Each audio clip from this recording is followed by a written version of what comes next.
Here again. End of January January. week 5. I know. It's hard to believe we're end of January already. It feels like it's flown by. So But like it's almost midterms crazy. at school too. Like midterms for third quarter. And I'm like, man, Yeah, it's crazy. I'm getting closer and closer to finish editing Survivor, so it's crazy. Sweet. I know. It is interesting to see my cover back on there. I've I taken know. my cover off I and I usually put keep it my off my and little then tab thing. I saw Yeah, this you I saw this video put the of magnetic like thing on the this back lady and that it's this girl that keeps your bought tabs with like you. book jacket like protectors, and it's like you put it over like this, and then like they, I don't know how she did it, but it was like, oh, it was Hmm. like the protectors that go over like the dust jackets, and it's like you Yeah. close them, the dust jacket like protectors, and then you put it on back on the book, and I'm like, oh, I like that idea. That's cool. I know. I've really been enjoying having this on. You put the magnetic thing on like one side of it and keep this on the Mm-hmm. front, and you have your tabs with you. And I keep this with me because I've been using that to write on the transparent sticky notes because I've had a lot of thoughts. So, Yeah. but I'm actually like, I'm marking this because this is where you are, so I know what to discuss, but I'm actually up here. So, Gotcha. yeah, Yeah. I'm probably close to halfway. Mm-hmm. If I'm not already halfway, I'm like getting there. So, but I'm like having fun like reading um when I want to and when I feel like it and stuff. Like last night my Yeah. intention was to read for a little bit, play on Assassin's Creed 3 and then watch some YouTube to wind down. Mm-hmm. And then I looked at the clock and it was after 5. It was like 5:30 and I'm like, "Oh, I accidentally read all night." Pretty sure some book people can relate to that though. Mm-hmm. Yep. Okay, so I guess we should talk about our thoughts. And we're actually reading the same book so we can Yeah. share Yeah. thoughts about the same book now. Yeah. I know I'm like really enjoying it, and I feel like 5 stars like doesn't even begin to cover how addicted I am to this book. It's like Mm-hmm. it supersedes my addiction for Fourth Wing and Iron Flame. Yeah. And there's definitely been some parts that remind me of how intense the opening of Fourth Wing was, where I just could not stop listening when we were in the car. Mm-hmm. And so for me, it's like it kind of reignites that, but it's just so much. It feels Yeah. like escalated in a good way. Yeah. And there hasn't been any slow points. Like in Fourth Wing, it was like balanced to right as it got slow, something else would happen. Iron Flame had a lot more slow moments than Fourth Well, I Wing. think, And this one, it's like it's just go go go. well, It's like there's no break. in the previous book, she, like, there were actual scenes of them in class, and it's like they're now in class, but it doesn't go into like it, you don't have a lot of For that, scenes of yeah. them in class. And I don't know if that was her like in response to people thinking that there were slow points because of the classes, like, or that, or just there's not as much to teach now because we know about the different types of dragons. Like we have an It's probably idea of like yeah, how like the battle brief isn't really like accurate because like information has been like yeah, Miss. like purposefully miscued and like skewed and not Really accurate, good. and it's like we Hmm. got a lot of that now, so there's really no reason for us to see that. But Yeah. I would agree with that. I'd say I really love Andarna in this. Like she felt a little put on the back burner for Iron mm-hmm. Flame, and she's a lot more prominent. And I Yeah. love the three-way dynamic between her, Tarn, and Adarn, and the main girl, and Violet, Tarn yeah. and Adarna. Like their Yeah. dialogue is so much fun, and I feel Mm-hmm. like Adarna is. I just love her Yeah. character and her dynamic with Violet. Like Well, they're so much fun. and I like how um there seems to be like it's almost like the thought to thought dialogue is way more, it's a lot heavier in Yeah. this book than the other books, and I'm really appreciating that because it's like if you think about it, having two dragons bonded, her being bonded to two dragons, like one dragon being bonded to another, so that ties the people together, but then also she has two of her own dragons, so it's like there would be a lot Hmm. of voices and a lot of conversations, and it's like I think that helps building that relationship between her and the dragons and stuff, Yeah, and I would like agree. the And I feel different like her and dynamics and Zayden talk everything. mind of mind a lot more too Yeah. on And that same note. yeah, and I think it So, helps to balance, it helps to add more like content for them too without them actually like, so like they can be in different situations but also be having like mind-to-mind conversation. Yeah. Yeah, I think so too. Hmm. I really love Riddick. I think we've talked about Riddick a lot, like how much we love Yeah, Riddick and stuff. yeah. So, I hope he doesn't get killed off. I don't think I don't know so. what's gonna Like happen, but I would hope not. I I mean, like of all the characters that Rebecca could kill off, he's not one of my top like he's not on the radar for the for one of the kind of avoided the possibilities. character death though. You know what I'm Kill saying? the ones Like, who don't want to die. yeah.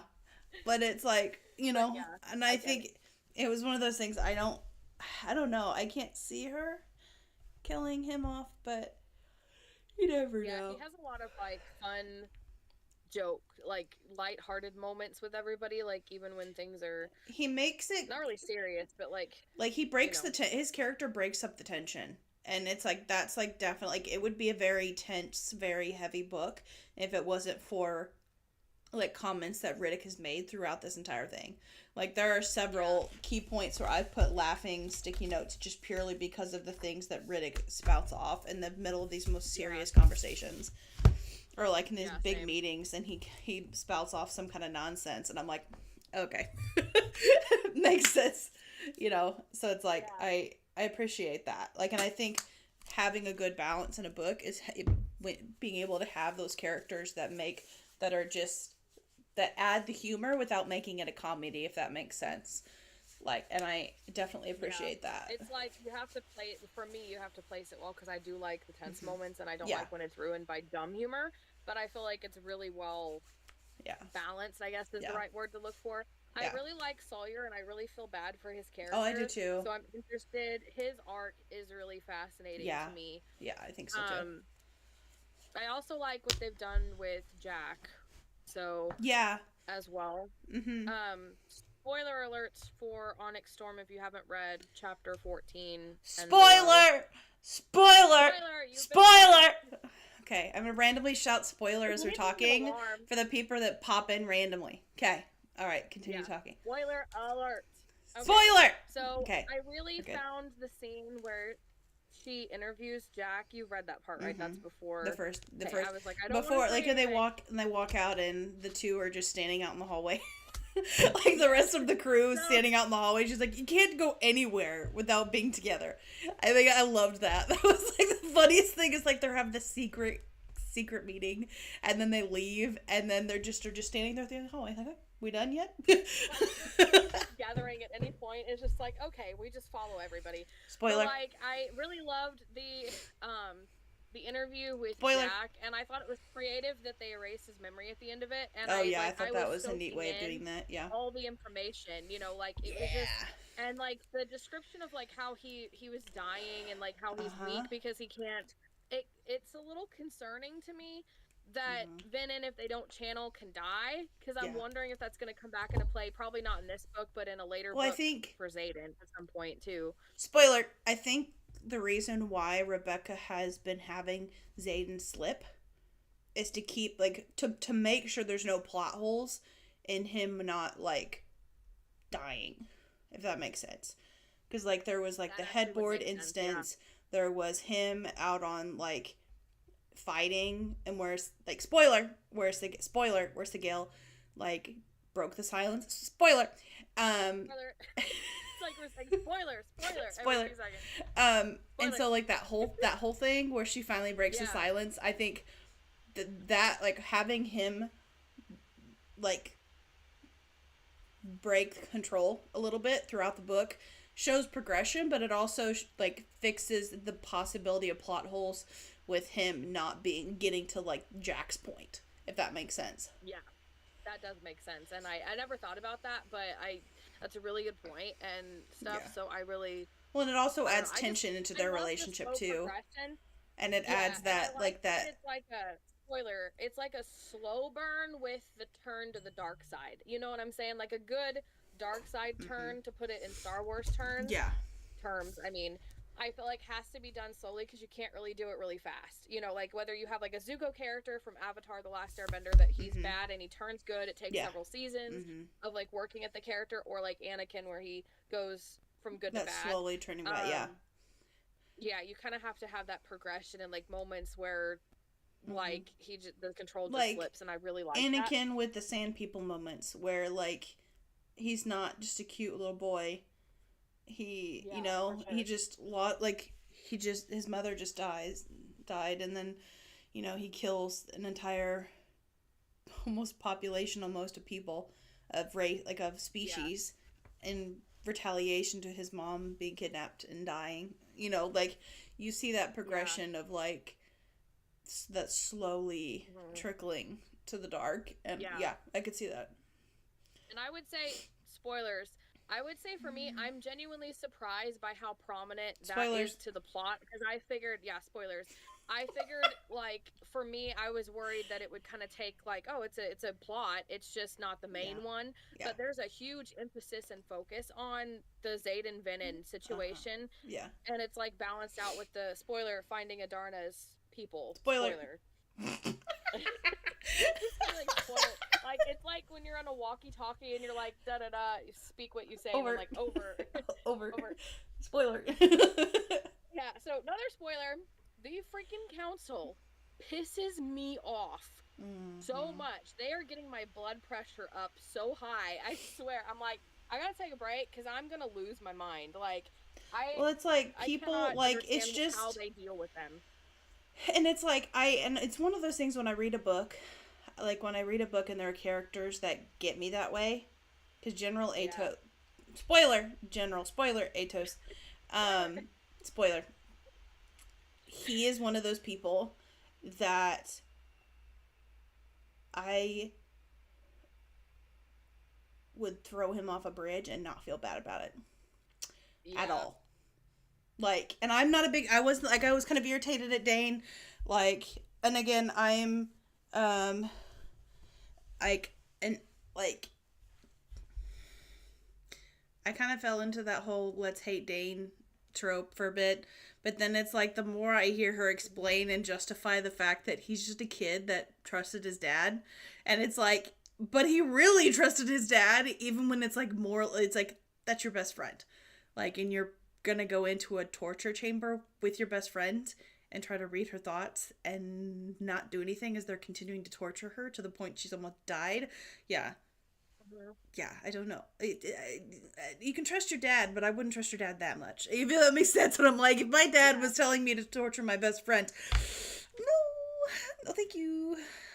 Nice try. Yeah, I get that. No contact. It's like let's get to that point.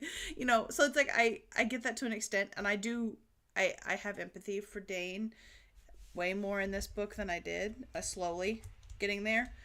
And Hmm. it's like Yeah. it's back to the point where it now feels like he's just a friend that's going about his day, and if she needs him, he's there instantly, versus I'm going to try to fight for her attention and fight for her, like, you know what I'm saying, like fight for her romance, Yeah. like her like romantic attention, you know and it's like he's done Yeah, for fighting sure. for her attention, but he's like will fight for her if she needs help, or will if she needs anything, and it's like I appreciate that.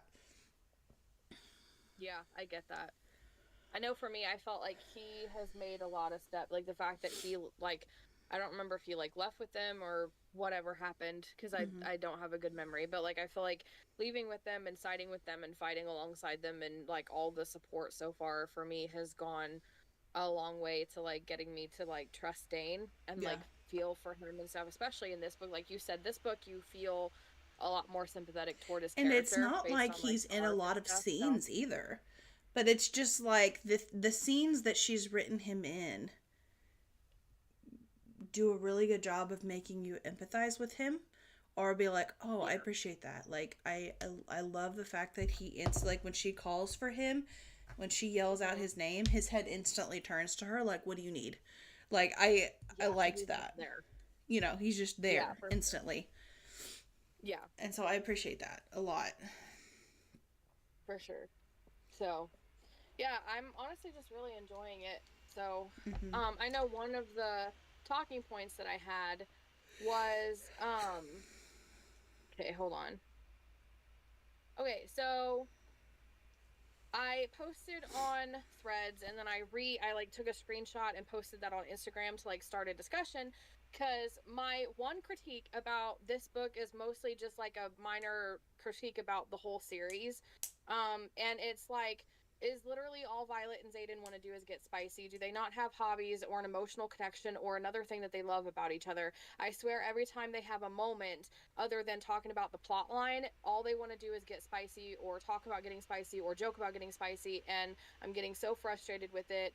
Outside of that, they have a good dramatic story and arc, and romantic plot line, but seriously, why do they love each other besides spice? And I had a lot of interesting replies on that, and I was able to get, especially on Threads. I didn't know that Threads was like a really popular book situation right now. Like, so it was really fascinating to get to like just discuss, like debate this talking point and debate without getting angry. I feel like it was so respectful, and it was like I can disagree with you and you can disagree with me, and we kind of come to a conclusion. Yeah, like the opposite of the complete opposite of Facebook. And, Got like, it. more views than Instagram. Yeah. But somebody said a funny comment, like, when you could literally die every day, there's probably not a lot of time for romantic dinners and such. And I was like, okay, fair point. Yeah. But I was like, there are several points where it's like they're not talking about the plot. There's other stuff going on, and they're talking mind to mind, and they're joking, and it's like their jokes all revolve around getting spicy with each other. Whereas I feel like with Riddick, he jokes about random stuff and puts a lot of levity into the situation. I'm like, why don't they have like inside jokes and things that they like to talk about? Yeah, I get that. Things that they love about each other besides just you're hot and I want to bang you. And for me, that was like, there was this one scene that made me mad briefly, and I got over it pretty quickly, but that's kind of like what sparked me to get this post made, was because at the time I was just like frustrated. I'm over it. And as I'm reading the book, it's getting better. So it's just like, so there's more scenes of them just interacting without that. And that's where it's like, and that's why I was like asking you earlier, like with this, like, because I just finished chapter 14 and they're talking about this mission that they're going to go look, spoiler, for different things. And so I was asking you, like, is he going with them? And because I thought I had read that somewhere, but I don't, you know how I read, and I tend to miss small, minute details of things because I'm focused on the overall story, and so I could easily see them going on this together is going to provide those opportunities for that, I think. Yeah. I didn't think about that at the time I was reading what you're reading, but that's fair. That's fair. I'm really bad at this. I am so much more worse at this than you. It's okay. Okay. So some people decided to actually like break it down really respectfully. Like they love kicking the SHIT out of each other, riding dragons. Knots, books, and revolution. They do seem destined to be together, forces beyond their control. They're young and deeply in love. One person made the funny comment, which I'll find at some point. It's like they're young and in their 20s, and what person isn't, wanting to be spicy all the time. And fair. This was the respectful one that I loved. She's like, hard disagree, which is okay. I saw that. I love, shout out, what's her name? I'm gonna shout her out. She's so sweet. Reader, I think. I'll have to follow her on Twitch. Not Twitch. Yeah, I was gonna follow her. On Threads. But Instagram. I need to post more on Threads because I just post on Instagram and then I just have it where it shares to Threads, but literally nobody looks at it. So I just don't get on Threads. I need to tags. I'm slowly getting more views, so I think Threads is a good place to like shift to, especially now in the early stages. Like this is the point to start getting on Threads. But she broke it down, and so she was like, X presents a hard front, but he has goodness in him. He took responsibility for the marked ones. He opened the board. So she like lists all these things, and I'm like, yes, like me personally as a reader, I can see why somebody would fall in love with Xaden. I can see why somebody would fall in love with Violet. And I got to thinking about this, and I think Violet's character is just a little bit more lusty in general. Like, that's part of her personality. And so from her perspective, there hasn't been so far a lot of, like, this is why I love you. And, like, Xaden's this rebel leader, and he's really good, and that's why we love him. Like, and one thing to keep in mind, too, that just crossed... And something that crossed my mind that, like, we don't know a lot about her, like, at least where I'm at. I don't know a lot about her romantic past. So there could be a chance that she was really open with somebody and that relationship ended horribly. We just don't see it yet, and we don't know that yet. So it's like, I don't know if it should, like, honestly, I think she's just more of a her love, like if we could have them take a love language test, she would be physical touch. That would be her thing. And it's like, and I think, I don't know what Zayden's would be. That would be like a fun video to do, of like what the love language, like the character's love language would be. That would be fun. I wonder if his is time spent together. Yeah, I could see that. Is one of the. But I could also see him. I could also see his physical touch being high too, at least from like where I'm at the moment. Yeah, it's like when you get two characters that have the love language of physical touch. Yeah, like, and that's literally what we're seeing, and that's why any interactions they have either like joking about that or hinting at that. Like I could definitely see that being like impacting in that. Well, and when you think about it, it's like it's a fantasy first, and the romance is a subplot. Like, it's a big subplot right now. Yeah. And so the author, like, Rebecca may not just be making it a prominent thing, but it's like sometimes, it's like for me, you can have two characters that are very physically affectionate for one another. Like Rhys and Feyre is the example I always pull, because they have this really deep emotional connection that you can feel why they love each other. Yeah. I could just start going on a 20-minute speech about why they love each other right now. And that's brought out first before they just get spicy, but there's still that real, true emotional love that's built on a connection. And I guess like Violet and Xaden, like up until this point, have been missing that, and I kind of wanted it to be more prominent than it is. Yeah. But another person, or it could just be, it could just be like an opposite thing, like we start with the physical aspects of it, and then like it reveals more and more of that intimate bits like later on, maybe, because we still have 2 more books. So it's like there's got to be at least a few scenes in this book that aren't them just kissing, or and it's like I could there has to be, because I saw this video kind of hints, like, this reminds me of something else, is that like people are essentially calling it dragon corn, and I'm gonna say corn instead of the other word, and people are like actually picking out the pages that include that kind of stuff and doing like the percentage out of the entire book, and it was like less than 10%, like less than 10% of the pages have to do with that. And so it's like, I know that was like a big thing that I've been seeing on my For You page on TikTok a lot recently. Recently is like people being like, hey, it's not, those are skewed, because I noticed a lot of people counted like, oh, there's only 3 scenes in the whole book, and it's like, no, there was a lot of scenes that didn't. I've seen spice, like it was enough that I would count it as that. Yeah, I've seen like there was one picture I saw where it had like 5 or 6 different chapters that were marked as spicy. So it's like I've seen that. So it's like I don't know, and it's where it's very opinionated, like what you count as that and what's not. Like depends on what people determine as spicy. Yeah. But like the last comment that I'll read that I really liked was like, part agree. So this person was agreeing with me, especially in Fourth Wing. I can understand Xaden's part, I suppose. I mean, he has to pay attention to her and probably saw her strength, attitude, and was pretty smart. Violet, though, 98% of her thoughts towards Xaden was describing how hot he was. They had some banter combos, a fighting scene, and then had lusty moments. Not use the actual word. And then she says she's in love with him. I liked the scene where she goes to meet him in the parapet and stuff, but it felt like it wasn't deserved, like getting to know each other, like the getting to know each other part. And I said, I think Violet's just a lusty character, to put it politely. And it makes me wonder whether she really knows what love really is. And I do think he loves her, and like I wish we could get more Xaden's POV more often. But I wish that Violet would grow as a character and realize why she loves him, and that there's more to him than lust. Yeah. So, because like if you look at it, like, spoiler for Iron Flame, the ending, like he's got to have, like, he wouldn't become Venom for Violet if he was just physically attracted to her. Like if he just wanted to have sex with her, he wouldn't have become Venom in the process, to save her and everyone else, because it wasn't just her he saved, and it's like. But it's like he wouldn't have done that if he didn't have a deeper love for her. And I think I don't know. It's just, I think Violet is a very busy character and is very like torn and still figuring herself out. And it's like, that's the way, like, honestly. Which main character should be. Yeah. I mean, like your character's not going to start off at a perfect place, and they all have their vices.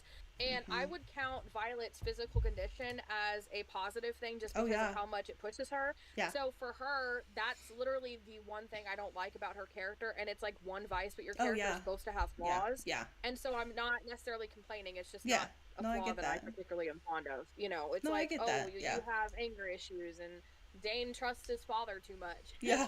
You know, Zayden is Zayden, you know, it's just like, so your character has to have flaws, but it's just like, it would be nice to see some growth in that department. And I have seen it, like, this one certainly does have a lot more moments of, like, this is why I love you. Like, Zayden will do something, and she'll be like, and I just fall deeper in love with them. And, like, it was, I really do appreciate those Or, like, moments. that part where she, like, I was making a comment at the end of 14, where she's like, I really just want to hug right now. Like, I just want to hug you.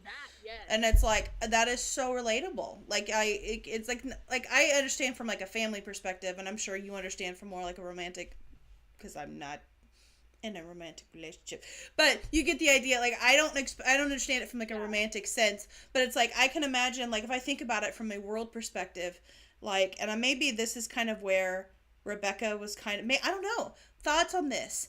Like, you know how every time, like, Zayden and Violet have been away for a decent amount of time, it seems like they instantly want to become spicy when they're together again. And it's like, it kind of makes me, like, reminds me of, like, him being gone all the time. Honestly, kind of feels like a real life military relationship where partner in the couple is in the military, so they're gone for months, like weeks at a time. And it's like, when they're back, it's like this intense moment of, like, I can finally touch you. I can be, you know, it's like, and if you haven't been around, like, your partner, your spouse, in, like, several weeks, like, I wouldn't want to just sit on the couch and chat. You know, like, if that was me, I wouldn't, like, that's not my first thought that would be running through my head. So it's like, I don't know if maybe, because I know her husband was in the military, so maybe that's just kind of, she's pulling on that kind of concept, like, and I hadn't really thought about that, but parallel there. I feel like that's my, like, it's interesting because, like, my brain went the exact opposite. If I was separated from Michael for a long, the first thing I would want to do is sit on the couch and talk. Okay. Like, I just want to talk to you. I want to hear all the details about what happened to you. I want to tell you everything that happened while I was gone. I'm a cuddler, so, like, I would probably want to cuddle, but, like, spice is the last thing on my mind. That's fair. And maybe that's more like a me thing. Yeah, and I think it's just a personality factor. Like, yeah, and so it's like, your love language is quality time too, isn't it? Or what was your love language? I know mine's. I don't think I ever took the quiz, but I just. I'll say I know mine's like a thing between, quality time and gift giving, maybe. Something like that. But it's like, I could easily see, like, if you, like, I don't know, if you hadn't been able to physically touch your spouse in weeks, like, I could see that being a very easy thing to fall into, like, when you see them again, like, being able to sit, chat for a few minutes, and then it's like, okay. You know what I'm saying? So, like, I don't know if that's kind of what she was pulling from, because I could easily see that. I'd be interested to see her other books, if her other books are this, like, spice driven with the romances, or if she just did she does write, like, contemporary. She does write more contemporary romance and reader demands, or if they're more emotional connection based. That's interesting. But it's just, it'd be interesting to read. Yeah, it's really her contemporary romance type books, because she did say that she was gonna write a contemporary, like, a romance after this, and then she was going to take the summer off to be with her kids. So I don't think, I did see, there's a rumor going around somewhere that we won't get the next one until, like, 2027. So it's going to be a couple years before we get the next one. So and that's another reason why I'm just, like, not trying to push myself to read, you know what I'm saying? Like, not putting myself on a time crunch, you know what I'm saying? Because I'm like, I'm not either. I'm, like, afraid of finishing it, but it's like, at the same time, for me, it's like, if that's what I want to do in the evening. No, that's not what I was meaning, but you know? No, like, I totally get that. It's like, and I think, because like I literally, like I said last night, I yeah, actually did want to play Assassin's Creed 3. I'm kind of into that right now, no, and I yeah, I get just that. looked at the time, and like time just ran away from me, and I'm like, holy Yeah, crap. I get But that. I'm definitely like, And I definitely like, don't want to finish it at the same and time I because think it's it's like then just, we have nothing more, I think it's just and that like scares me. my free time. I have significantly less free time during school year, and that's more Hmm. so in the spring, especially when I start helping out with the play. And so there's like 2 nights a Yeah. week where I don't get out until I don't get home till like 6. So compared to like 4:30. And so it's like, Yeah, I and feel when I like the get most I home, it's can't like read I'm Mondays, up Tuesdays, pacing and around, Thursdays. running around. Like eighth grade's doing a fashion show project, so I'm like moving the entire hour for like 3 or 4 hours of the day, and it's like I'm always up. And so it's like when I just, there's like in the evening I just sit down and I go to my computer, which I know is not like, a lot of people are like, oh, screen time is horrible. It's like I live alone. Either I'm at my computer, or I'm watching TV, or I just sit in silence, or I scroll through TikTok. Like, what else am I supposed to do? Like, I live alone. Like, and Yeah, my landlord I get says I'm that. not allowed to have pets, so I have no companion other than my thoughts and you on Discord. So it's like, what am I supposed to do? Like, and so like when I sit home, like that's why my Steam library is filled with games, because like it's what I do at night to like Makes relax. sense. And so it's like, I know I Lisa totally get said she that. was reading a lot over the weekend because she can't read a lot during the week except for her days Yeah, off. yeah, Because she comes home at like 5:30, 6 o'clock, and yeah. she's just out of it. So Oh she's yeah. like, I'm too tired to read. And I was like, I Yeah, get it. no, So, I totally understand that. Yeah, it just like, yeah. and there was like the other day like I wore these boots and I shouldn't have, and I got home and my feet hurt so bad, and I'm like, I was just I did exhausted that that last day, and week. it was like, and it's where I don't know if it's just a me thing or if everyone experiences this at some point, but it's like I get home and I will like lay on my bed in the dark, because I have those light canceling curtains, and so I'll just lay there in the dark and just breathe and just not say anything. Like, I could probably, if I don't Discord, like call you, or if I don't call like if mom doesn't call, like I will go the entire evening without saying a word. Like that's, Hmm. there's no one else there for me to talk to, but it's like I talk so much during the day that it's just like when I get home I Yeah. just, Hmm. and it's I just, know for me, like working and like being alone most of the time, like I'm the exact opposite of that. Because yeah, like I get I that. am at home all the time and I have to like I work like at my computer to keep not just to keep myself busy, but Yeah, no, I get so that. it's like when Alicia gets home or Michael gets home, I'm like excited to chat with them and talk, Uh-huh. and I'm a big talker, so it's like, but yeah, I can imagine that just sometimes you just need to like breathe, like you said. So But, and that's where it's another like tiny one that I I have to wanted to I have to find time to go read, ahead. and like I have to tell myself, okay, I'm gonna read. I'm gonna take my book. Like I'll carry my book around to like every room I go to in the house, because I'm like, well, if I want to read, I'll read. I do the Finding same those thing. moments. Yeah. Yeah.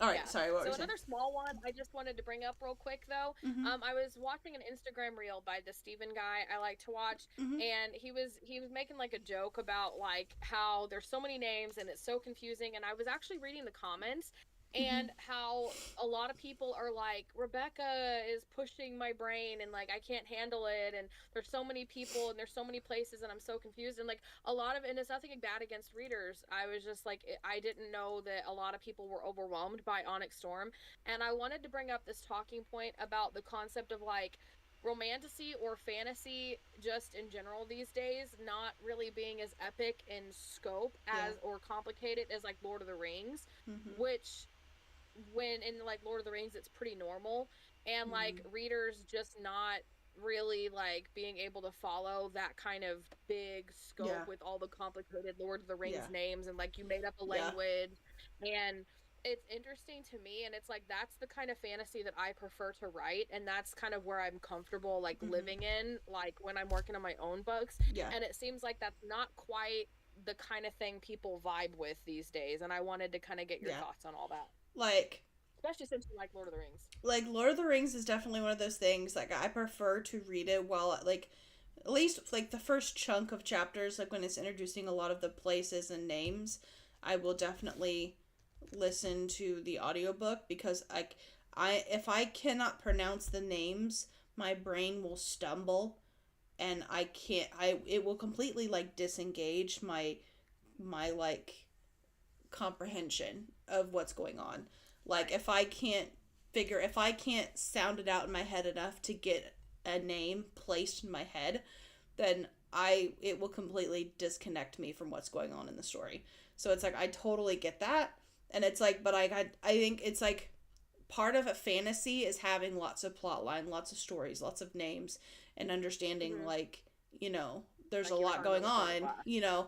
And it's like, if you look at, like, The Hobbit, you have, like, all the dwarves going on this journey, and it's like, you know, all these dwarves, a hobbit and a wizard, and then you have the elves that you meet along the way, and, like, the characters in the lake town, and, you know, it's like all of these things going on, and it's like, you know, Thorin's father and his family, and, you know, and all the dwarves from the other kingdoms, and it's like, that's just like, any fantasy series is going to have lots of characters like that. So it's like, I think that's where it's like, understanding the nuances and, like, the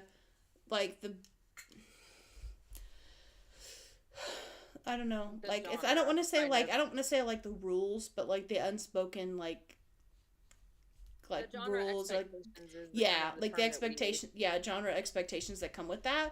Like, if I'm reading a contemporary romance, I'm gonna expect to read more, like, modern day kind of stuff, and it's like modern day problems, and, like, I'm gonna assume that there's gonna be a happy ending if it's a contemporary romance novel, and it's like, you know, there's, like, certain things that you just don't expect. Like, romantasy, I'm probably going to expect that the characters aren't gonna, like, the main characters may not necessarily die. Like, at least that's from that series. Like, you know, there's gonna be if it has anything to do with romance, there's gonna be some type of happy ending. You know what I'm saying? Like, it's like, if it's advertised as a romance, or like a fantasy style romance, like, there's gonna be happy endings.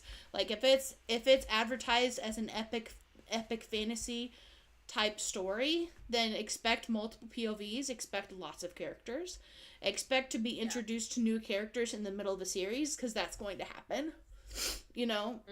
And it's, I'm just curious to see if the genre is kind of changing these days. Well, and I think it's the ones that are epic in scope and complicated are few and far between. Like, we talked about Throne of Glass, we obviously know Fourth Wing. There may be others that I haven't read yet, and it's why I love Game of Thrones so much, is because it's so complicated, and there's no clear bad guy. Like, you'll have the different houses, and you'll probably have favorites, but it's just, like, so many. I love complicated fantasy with multiple characters, and if you throw in political intrigue, that's another bone, with a lot of epic battles and violence, like, that is where I live. Well, like, and I think I love that kind of stuff. I don't think it's so much that the genre is changing per se. I think it's just more and more people are becoming less and less informed on, like, the basic nuances and, like, the expectations that come with a fantasy genre. And it's like those, like, foundational key components of a fantasy novel are going to be lots of POVs. It's going to be complicated names. It's going to be, it's fantasy, so it's not based on Earth. It's based on a fantasy realm that has its own lands, it has its own continent type shape, and it has its own, like, magic system, if that's something that it does, which most fantasy books have some form of magic to some extent. And it's like, understanding that if you're going to start reading fantasy, those are some of the things you're going to have to expect, because it's fantasy. Like, if that like stresses you out, or if that, like, maybe try a young adult fantasy, because things like Harry Potter that have, like, a earth-based system but has, like, another aspect built on top of that, or, like, and I don't mean that in a degrading way, because there are tons of young adult series that I would argue that are just as good, if not better, than some adult series. So it's like, that's not an insult. I don't mean that as an insult, or like that people aren't smart. But if it's like, if stuff like that is, if, like, things like stuff like Throne of Glass or the names in Fourth Wing are overwhelming, and you have never read a fantasy series before, never read the fantasy genre at all, start simpler.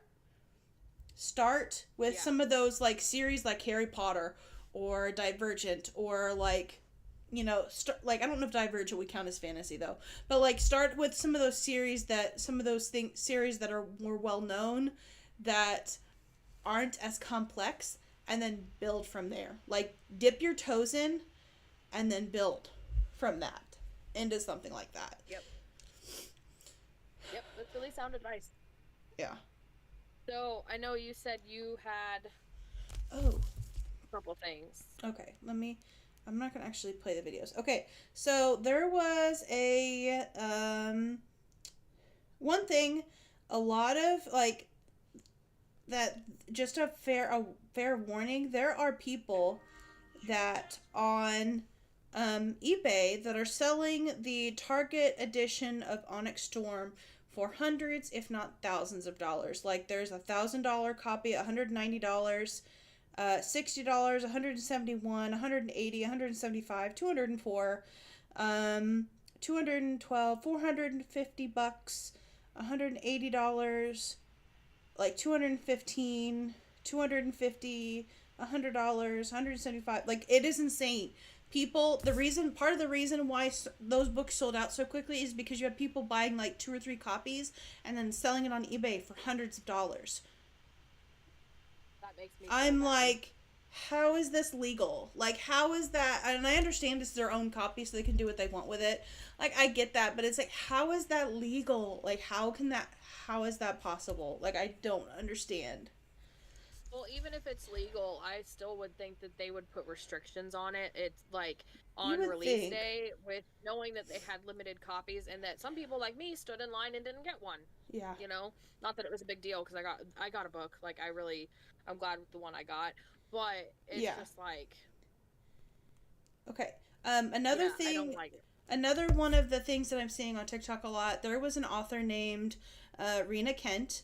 And I'm gonna be careful. I'm gonna be sensitive about how to explain this, because again, Rena Kent, she's a white female author, and I say white because part of the controversy has to do with skin color. So she was in an interview, and somebody asked if she was ever going, like, either why she hadn't, or if she was ever gonna write Black African American type characters into her series. And her response, which I felt was very tasteful and was very respectful, she said that she didn't feel comfortable, that she probably wouldn't, because she didn't feel comfortable writing a character of color, like black character, because she didn't have experience in that as a black person. It didn't want to misinterpret or write things incorrectly. And it's like, I know I don't have a lot to say in this topic because obviously I am not within that community, but I feel like that is something, and based on a lot of the African American side of BookTok, people of BookTok that are black that have weighed in on this, they seem to support her very heavily. I know there are a handful of people that don't. I thankfully have not seen any of those videos, but I wish, like, and we even had this discussion before we started stream, but it's like, I wish more people, I don't know, it's like, I feel like that's something that we're wanting people to be more aware that, like, hey, I don't want to misinterpret this group of people. And I know you said that, like, with writing about modern Japan, like, you don't know a lot about modern Japan, so you're hesitant to write about it, and because you don't want to misinterpret or miswrite things or write things incorrectly, or, you know, and it's like, or stereotype something, or, you know what I'm saying? Like, yeah, I feel like it goes back to just when you're writing a book, you have to research, even if you're writing a fantasy or especially a sci-fi. Yeah. But a fantasy, like, you may be making everything up as you go, and that's fine. But, like, you still want to make sure you're researching anything that you do include. And for me, it's like, it's one thing if you have a fantasy and you have people of color in your fantasy and you're, like, a white person. To me, you can write whatever you want. So I don't have the mindset of being restrictive like that, but I do feel like if you're writing like a modern, it's more specific when you're writing something that takes place in modern Earth. Yeah. Like, just do your research, and it's true for not just race, but like religion. Yeah. Like like if you're like an atheist trying to write a Christian, I would hope that you would do research about Christians and not just do the stereotypes of what you assume all Christians believe. Yeah. Or if it was a Christian writing a Muslim, or a Muslim writing a Christian, or or like, like it yeah. could be regional too. Like if you're in the U.S. and you're like you live in New York or a big city and you want to write about a country boy, it's like do your research and don't just do like Yeah. like a Or if stereotype like type you're thing. like a stereotypical American and you're writing from it, like writing about like somebody from England, like, like I've Yeah, even like, it's like doing I your stick research with and America understanding, because like, I'm not even like the comfortable simplest things doing of that. like their education system's different, how their education's laid out is different than the US. So it's like, doing Hmm. your research on anything. And it's like, I know. Yeah, like my And recent modern book that I wrote, the my characters had to go to Pakistan, and so I was using like Google Earth, and I was like my what's it called? My search history was just flooded with like Pakistan this and Pakistan that, and like yeah, what language do they speak, and like yeah, just making sure that I was portraying the country right, and like my characters were American, so like I didn't yeah, have to necessarily do the culture too much, but yeah, it's like it just goes back to like research. yeah. And it's like, and something else that somebody brought up too, like somebody that, in response to that, there's talking about how there's a lot of like black indie authors and like black authors that write really strong, good, like African American black characters. And it's like, if that's something you're wanting to read, find authors that are writing that kind of stuff and support them. Like, I have a recommendation actually. One of the people that I used to work with for Ambassador International, they had a person who did a podcast. Her name is mm-hmm, Parker J. Cole, mm-hmm, and I'm still friends with her now. And she still has her, I think it's The Right Stuff is her yeah, podcast name, and she does mm-hmm, interviews. So if you're an author, you should go look it up. But awesome, she's an African American woman. She's amazing. She's so funny. I love talking with her. And she writes like African American Regency, like, or that's not just awesome, Regency, but historical yeah, romances. oh, that's So if cool, that's your kind of thing, yeah, she's a queen. Like she is a queen bee writer, so go check her awesome, out. So if you're sweet, interested in that, like yeah. that's a recommendation. And that's where it's like, and it's like, if there's a niche of what you want to read, instead of trying to get the first author you find to write within that niche, branch out and find authors that are writing in that niche already.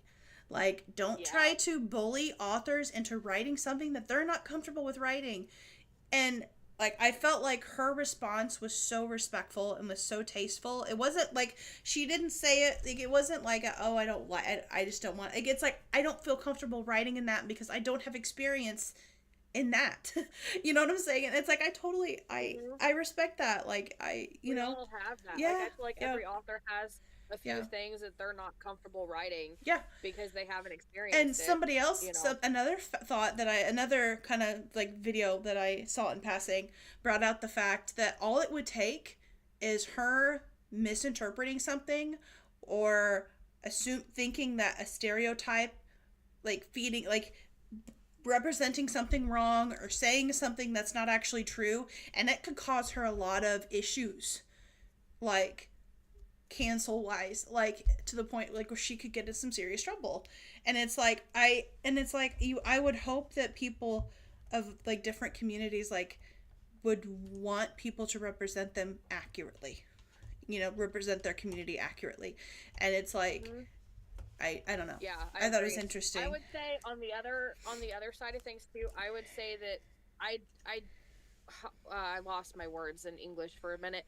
I would say that I still think it's possible for a person who is a different race to write another race accurately. Yeah, Especially like if they are doing the research and stuff. Like for yeah, me, one of my big ones was Native Americans. I've written mm-hmm, Native Americans so many times, and like we went to the Crazy Horse Monument. I read Crazy Horse's book from his actual family. yeah, And we have distant blood somewhere in our fourth great grandmother somewhere. So it's like and if you do the research, like, mm-hmm, and if you're setting out to portray the race, religion, character, region, whatever, in a good way, mm-hmm, then that's like you're being like respectful about it, if that makes any sense. Like yeah, I actually wrote one of my African American characters that I had, her name is Abri, and she's from the Mystic series, and so mm-hmm, it's like vampires and werewolves and stuff, and she's a werebear, so I didn't oh, have to okay, worry about the culture because it's like modern world, but it's like supernatural creatures, and so she's one of the toughest characters, and so I ended up really falling in love with her character.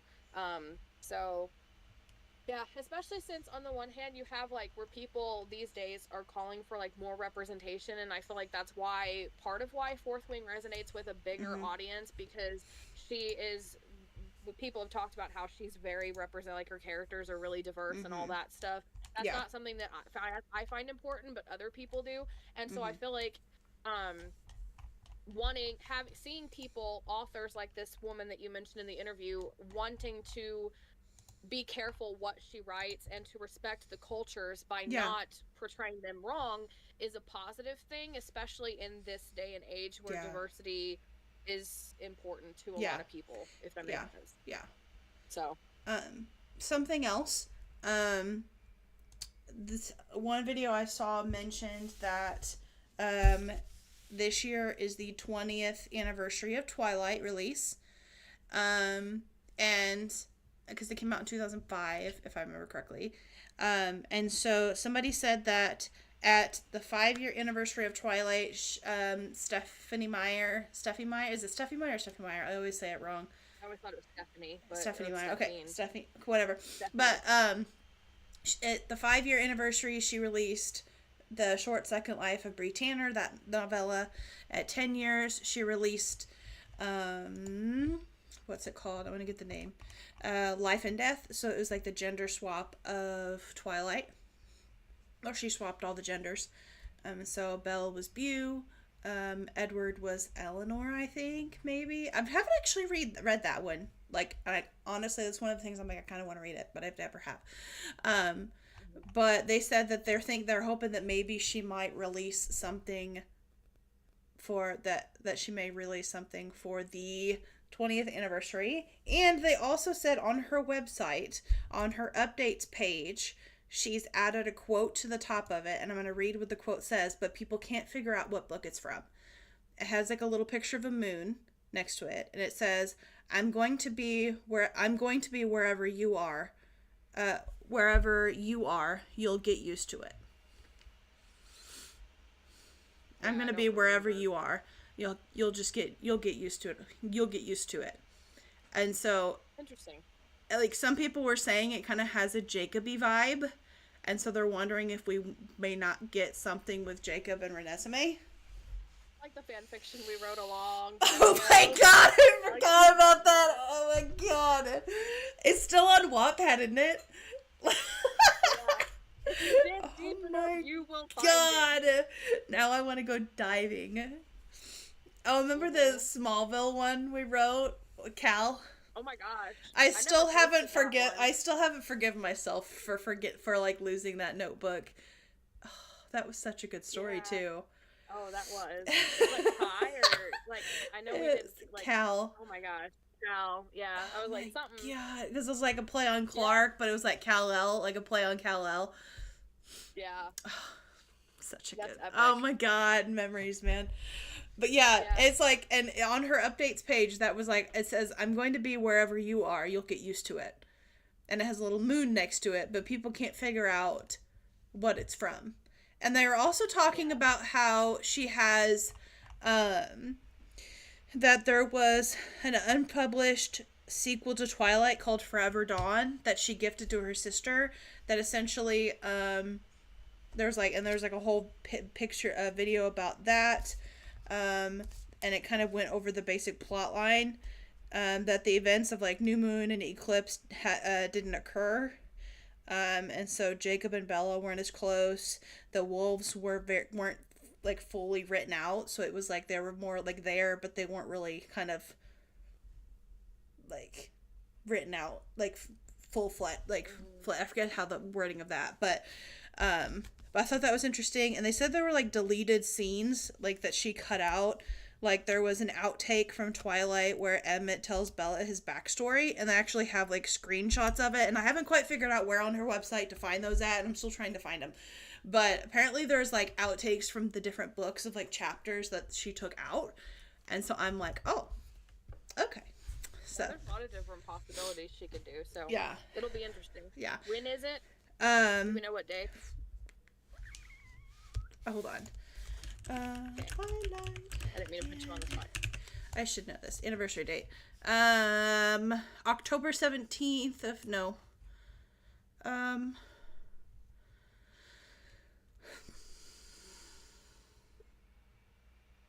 It's sometime in October. Sorry, my face. Or sometime in October. Okay. Okay, so it's coming up this October.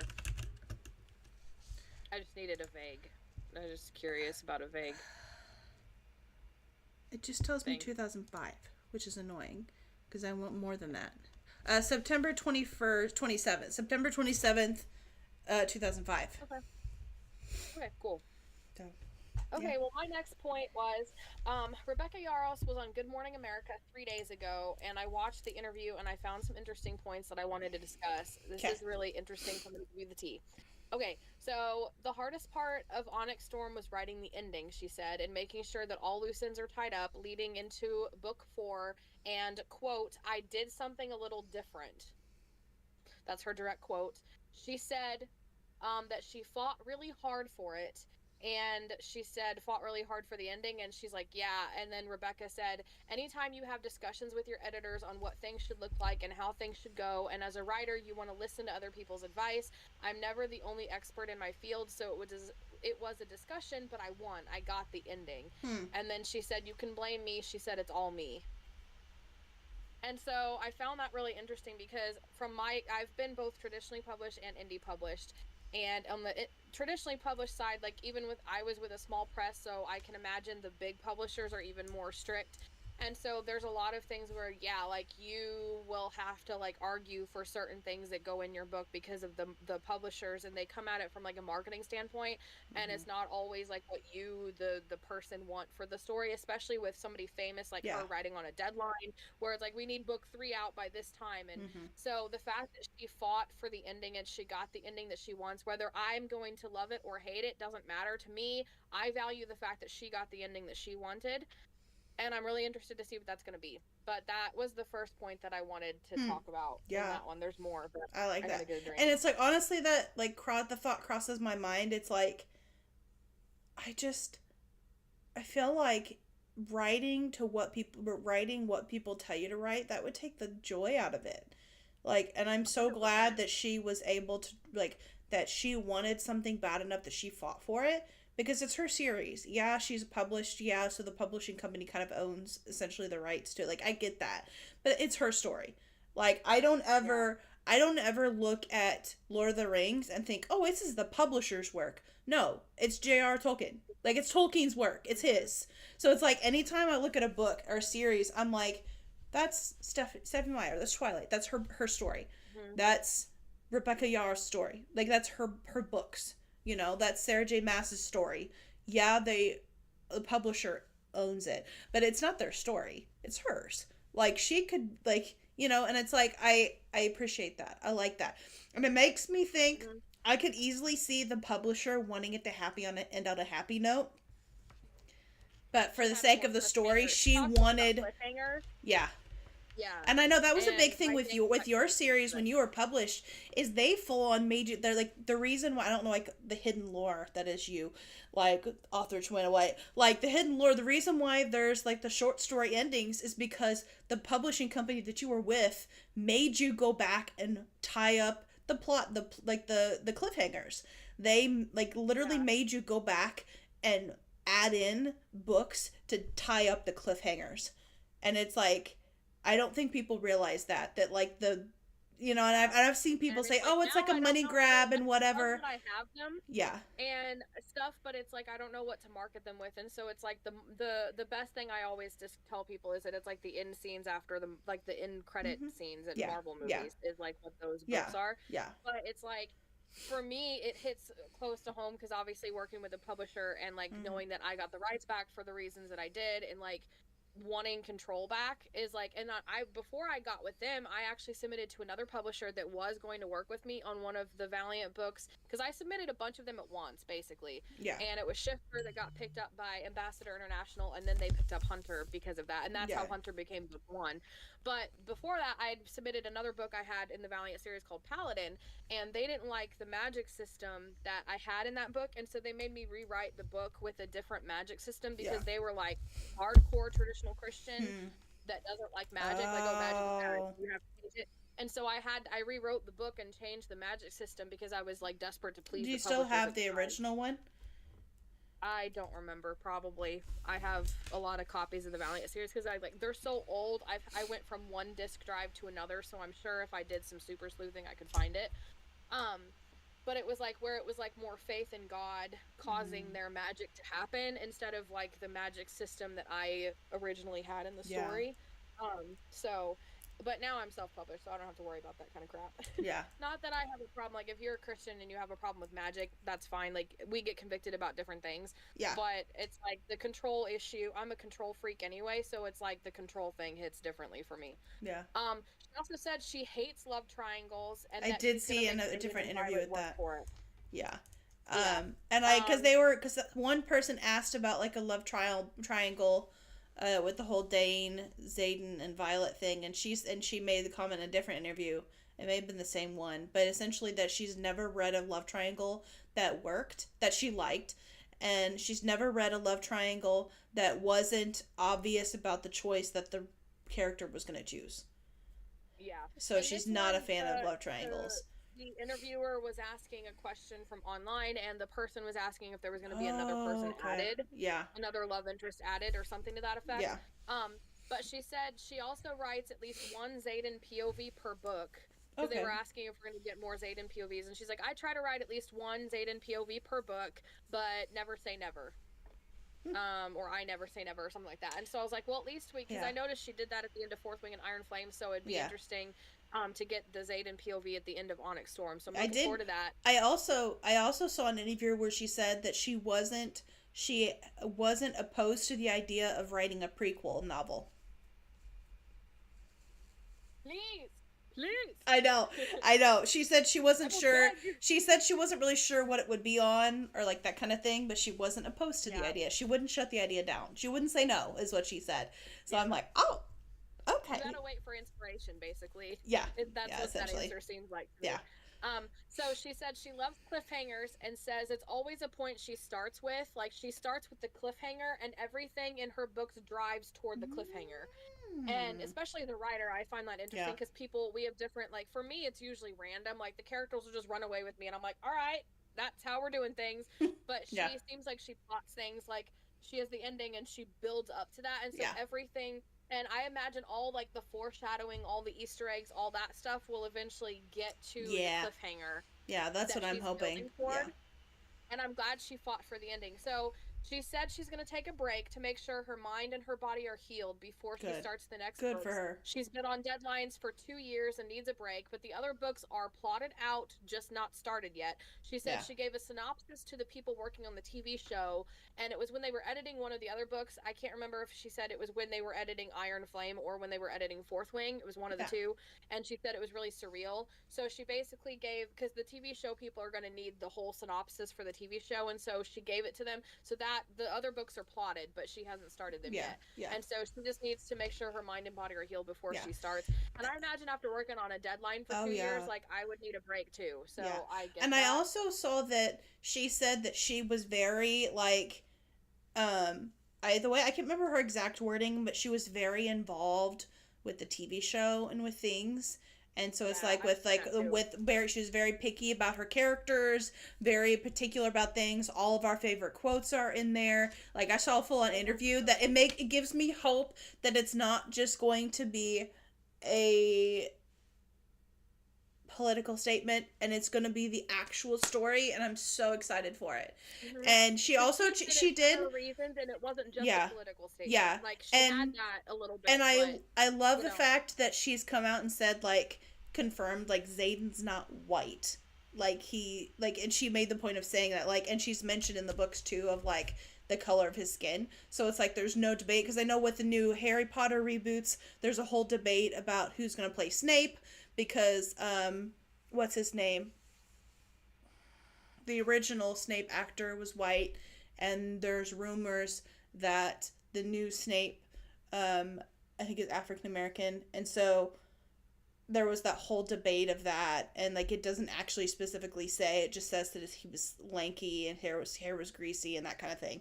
So it's like there's no question of what, like, in her novels, there's no question about what the characters look like, because, like, Imogen has, like, there's key features, like the pink hair, like the short pink hair. She seems very, like, tough. Right, she's a very tough character. Violet is very slim. She's very hurt. She has joint issues. She's very small, very petite, like silver hair, like silver bits in her. She's very descriptive about what the characters look like. And I think I could definitely see that helping in like a casting situation, because there's no give on what the characters look like. So there's like not going to be, which is reassuring. So there's not going to be as much drama.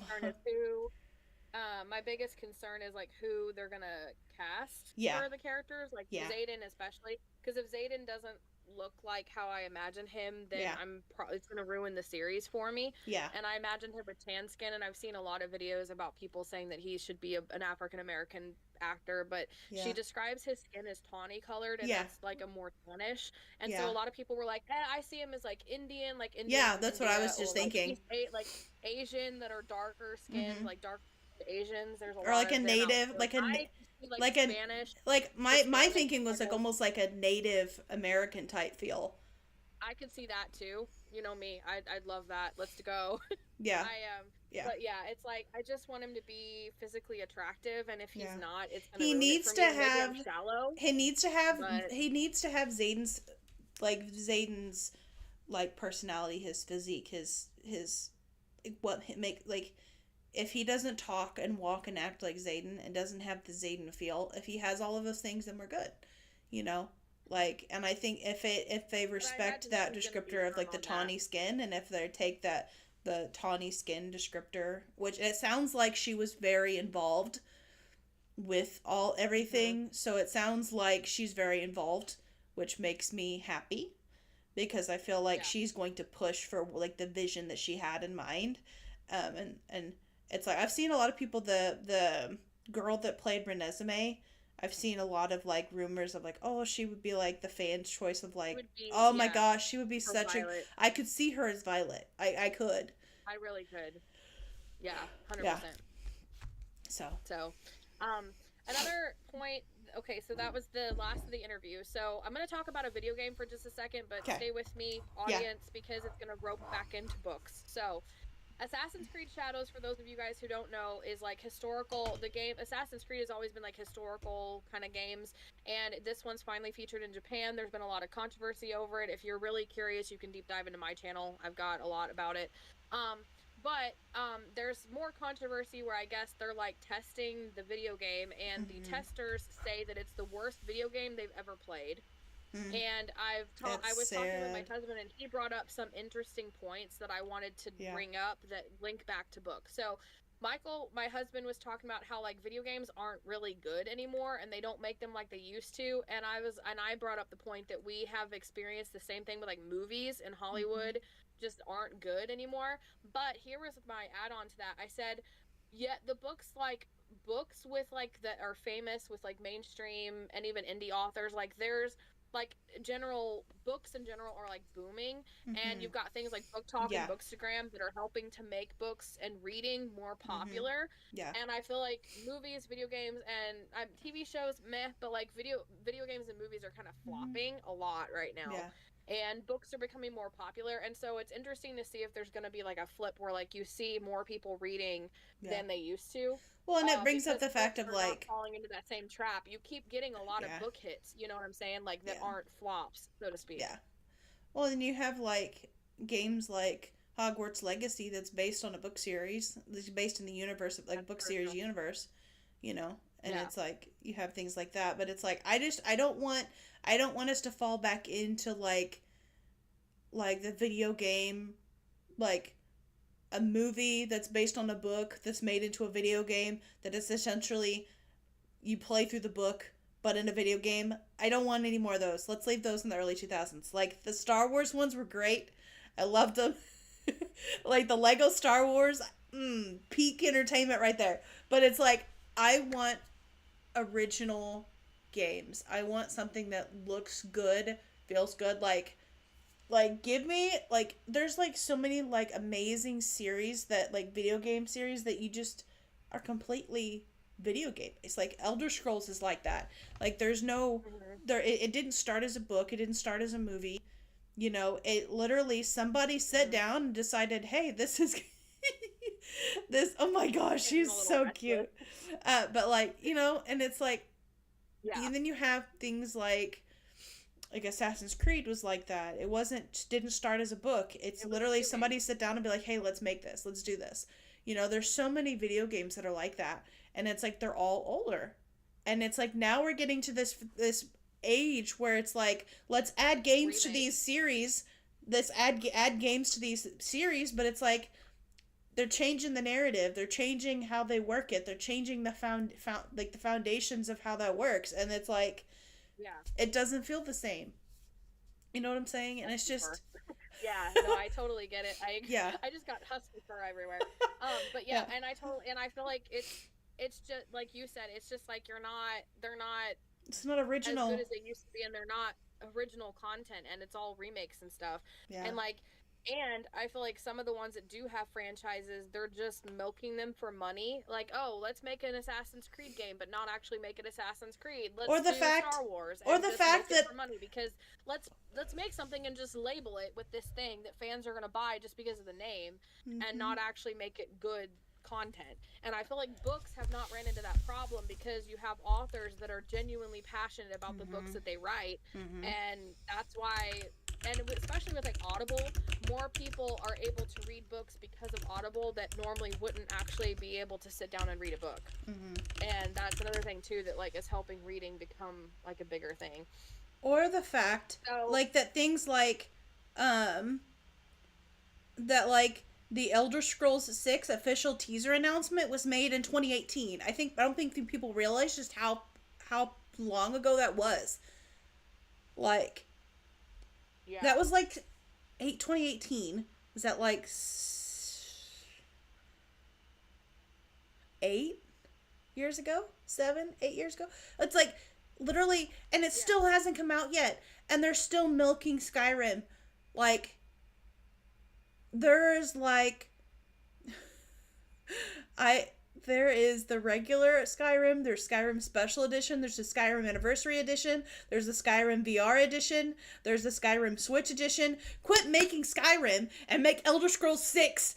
I'm sorry. I will not get over that. The trailer looked amazing. I think they haven't released it yet because they don't have the technology to make it. I think they've overhyped this game and they don't have the technology to actually make this game, so they keep putting it off. And it's like, oh my god, like it's just, I don't know. And it's like, and the community has been so vocal about the fact that they don't want any more Skyrim remakes. They don't want any more Skyrim mods. They don't want, they don't want the anniversary editions. They don't want this whatever editions of Skyrim. They want the next game. And it's like now there's been leaks that they're remaking Oblivion. It's like that's not what the community is asking for. We don't want an Oblivion remake. That's been all but confirmed now. It's like the whole concept of not listening to your fans and your audience is like, because it's like the Star Wars, it's like everybody I don't get it. Hayden Christensen very well coming back. Oh yeah. He worked really well with Ahsoka. Young Ahsoka did good. Everybody wants a live action Clone Wars with Hayden, Ewan, and the new young Ahsoka. Yeah, it would be so good. Why are you not giving that to me? It's like why, and that's why it's like authors. Like on the one hand, you can cater to your audience too much. We were just talking about like Rebecca Yarros' restrictions. Yeah. But authors listen to their readers more often than anything else, like with video games and movies and stuff like that. Like you actually appreciate your audience and like. We, there's issues sometimes, like how the big tech, like the big companies like Target didn't really support like the pre-order people for Onyx Storm, but it's like, and then you have these companies that are losing billions of dollars, and they're wondering why their company's failing, but yet they're so stupid and airheaded and thick-skulled that they don't want to listen to people. Or they don't value the people's opinions. We're just little ants to them. We're not important, and it's like the big mouse company. Disney's a big one. Disney, it's like that was Star Wars, but like the Disney movies, they're remaking all of these classics into live action, and a few people, like some of them have received pretty well, but it's like a lot of fans generally are tired of it. Like we want give us new classics, like make some new fairy tales, please. You know what I'm saying? Like, well, there's talk of a live action Tangles. Okay, that's the one I'm not going to be opposed to because I And really love like, Tangled. But like, you know what I'm saying? Like, there was like rumors about who they like the casting rumors, and if the rumors are correct, I'm actually kind of like, I don't hate it. Like, I don't hate the characters, that the people that they chose. I could actually see as playing those characters, but I don't know if it's actually true or not. You right. know. I may have to deep dive into that. But yeah, so that's just interesting. I had another article too that was like books to read if you love Fourth Wing, but like it's like you have to subscribe to read the article. So I can't talk about that because I can't read the darn thing. So that's all I've got. Yeah. But Huh. but yeah, I'm really enjoying Onyx Storm. Me too. It's exceeding my expectations in every way, and it's Mm-hmm. gonna be really hard to find a book after this because it's like Yeah. it's better than Fourth Wing, it's better than Iron Flame, and those were peak 5-star reads favorite fantasies of mine. Mm-hmm. Yeah. I literally do not know how it's gotten better, like how it's possible that I have a new favorite that 5 stars doesn't cover. It's You know like, what I and mean? that's where it's like, and that's why like I have gotten to the point where as a reader I can't say what my favorite book series of all time is, because they are all in their own lane. You know, it's like I just shake my head at the people that compare the Massiverse series is like Throne of Glass and ACOTAR, because it's like they're in their own lane. ACOTAR will never be Throne of Glass. Serpent in the Wings of Night, like the Crown of Naxia series. It Fourth Wing, you cannot so compare unique. it. Yes, and it's like what there hasn't been not just a dragon fantasy that's like really good, but like such a military focus. Fantasy. Well, and something to keep in mind too. Not necessarily just medieval too. The thing that's different with Fourth Wing, it's rereadable. I've reread these two twice already. It's like, it's just a rereadable series. Like, I could go back and I could reread these two.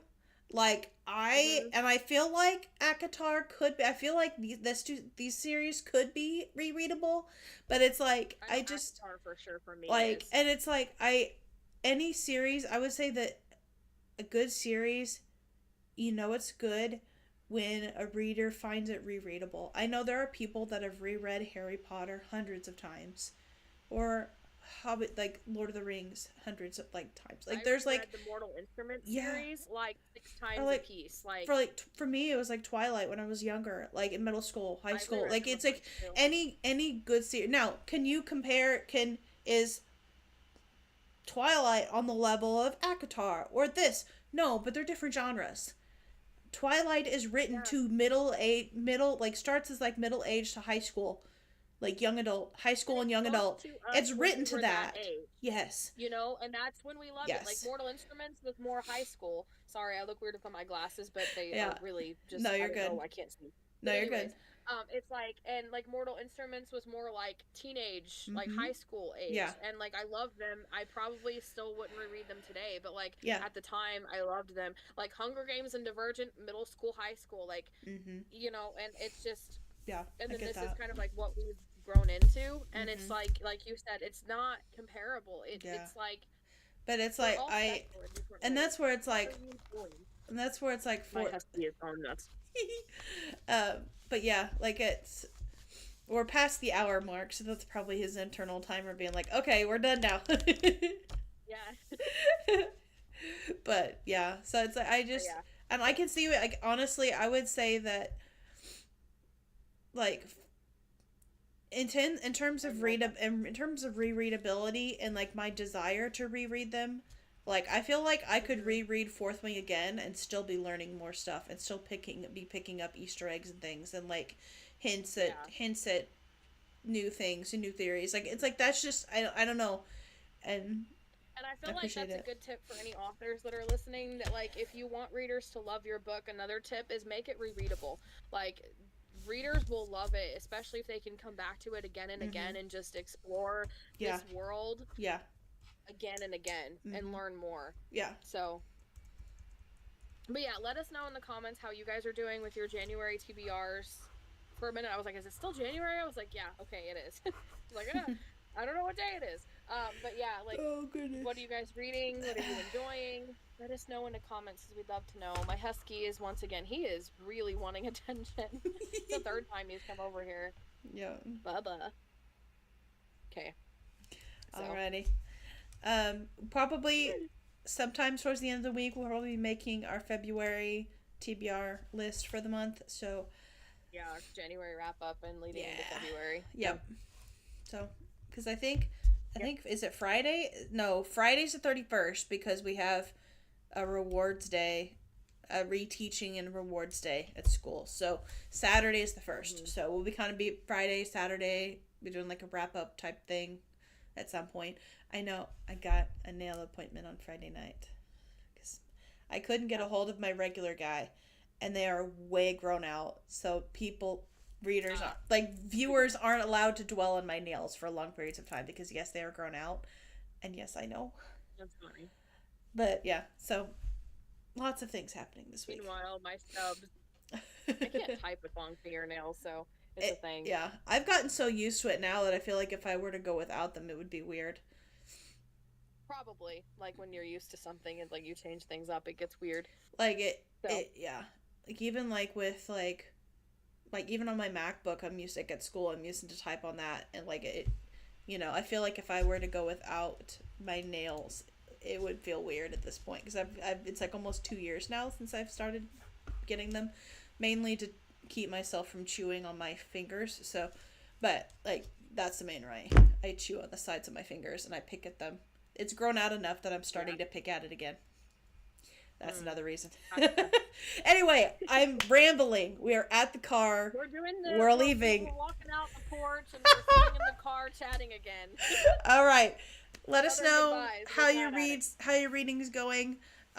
If you're also reading Onyx Storm, let us know. If not, if you have a new series that's being released that's you're really enjoying and you think it could be rereadable, let us know. Yes. All right. And if you're if you're indie authors, yes, you'd like one of us to check out like an ARC reader or anything like that. Oh yeah, we may definitely add it to our list. For sure. Always really open. I got another art copy I'll probably talk about for February or March maybe. Sweet. So. Awesome. All right. Bye, y'all. All right. Bye.